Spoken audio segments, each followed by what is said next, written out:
GBMC Healthcare.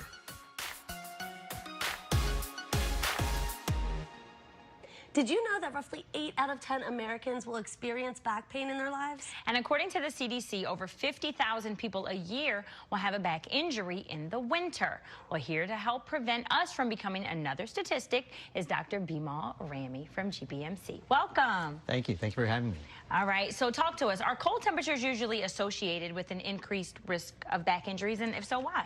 Well, back injuries are present throughout the year, but I think during the winter months when people are less active, they can be more common. Okay. Makes sense. Yeah.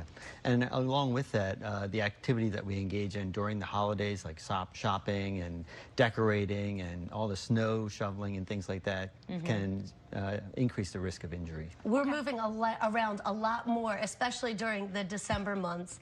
So what kind of injuries can result from maybe falling on your back? Yeah, falls are particularly bothersome in snow and ice. You can get fractures. In worst case scenarios, you can get fractures or a disc herniation. But most commonly what we see is sprains and strains. All right, so what are the most notable causes? I think you mentioned some for injury during these winter months. Yeah, I think the most notable causes that bring somebody to the emergency room, for example, is lifting heavy suitcases when you're going to the airport, or even shoveling or lifting snow during the winter months. Also, when you're decorating, there's falls, there's prone to falls while you're decorating outside or inside the house.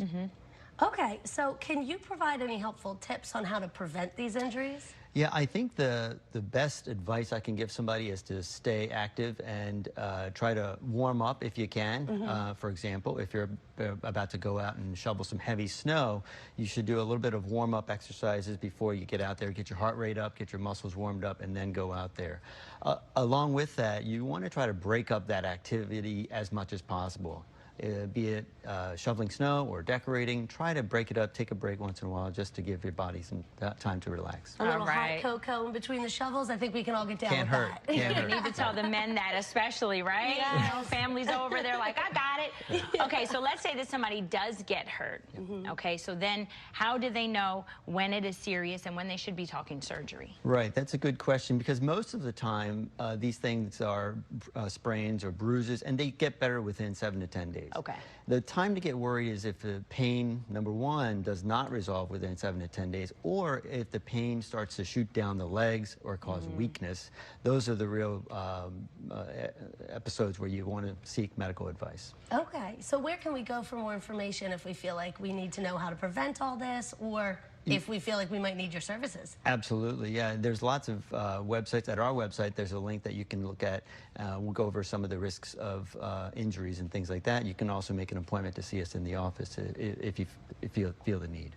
All right, all that information there on our screen. Dr. Rami, thank you again for being here with us as always. Great tips. Thank you very much. You guys be safe out there, and we'll be back.